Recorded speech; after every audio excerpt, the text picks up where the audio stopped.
Bonjour et bienvenue sur DigiSchool. Je suis Florian, votre enseignant en sciences économiques et sociales. Aujourd'hui, nous allons parler de la croissance économique et nous allons nous interroger pour savoir si elle est compatible avec la préservation de l'environnement. Nous allons aborder les notions de développement durable et de croissance économique.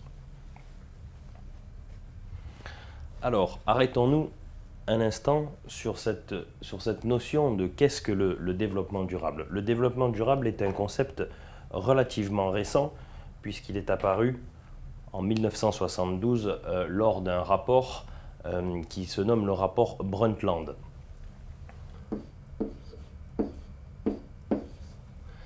Mais réellement, le concept est rentré dans les mentalités, je dirais, au début des années 90 et notamment lors d'un sommet à Rio en 1992.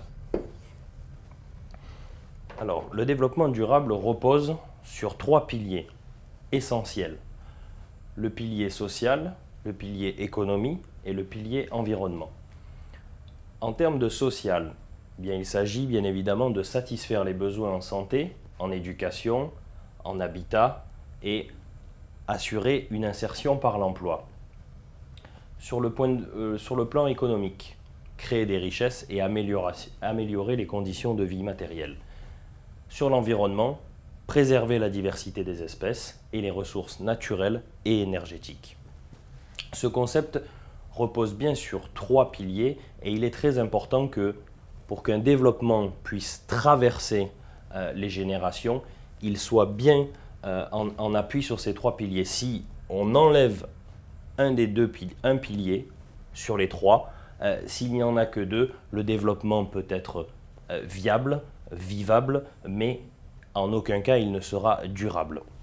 L'idée étant de préserver les ressources dans le présent pour assurer le bien-être des générations futures.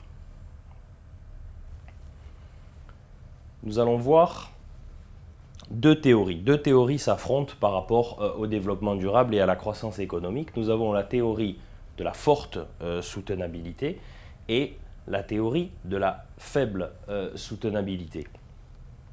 Sur la forte soutenabilité, l'idée étant d'essayer d'avoir une empreinte carbone qui soit la plus faible possible. L'idée étant de préserver les ressources. Il est essentiel dans cette théorie, les partisans de cette théorie-là s'appuient sur le fait que les ressources naturelles sont pour la plupart épuisables et qu'il est très important de les préserver. Préserver pour pouvoir les transmettre aux générations futures. Donc, cette idée s'appuie sur un meilleur partage, une meilleure régulation des ressources. La conception de la faible soutenabilité renvoie un petit peu aux économistes plutôt libéraux qui, eux, prônent une dégradation de l'environnement à condition que le stock de capital qui sera transmis aux générations futures continue de croître.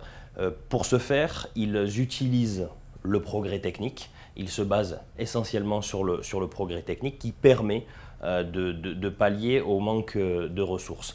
Au-delà du progrès technique, l'idée étant de remplacer le capital naturel qui n'existerait plus par du capital artificiel, donc substituer l'un et l'autre. Dans cette idée-là, il y a des limites, principalement du fait que, par exemple, aujourd'hui, environ 50% de la consommation mondiale de poissons provient d'un élevage réalisé en pisciculture.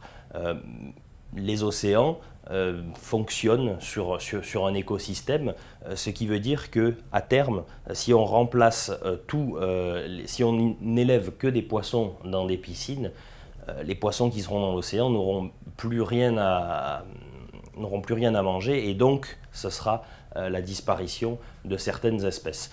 Donc l'idée aujourd'hui du développement durable, c'est de s'appuyer soit sur une forte soutenabilité, soit sur une conception faible de la soutenabilité. Toujours est-il que le modèle dans lequel la société va évoluer reste encore à trouver. Je vous remercie pour votre attention et je vous dis à bientôt sur DigiSchool. N'hésitez pas à consulter notre site internet. Au revoir.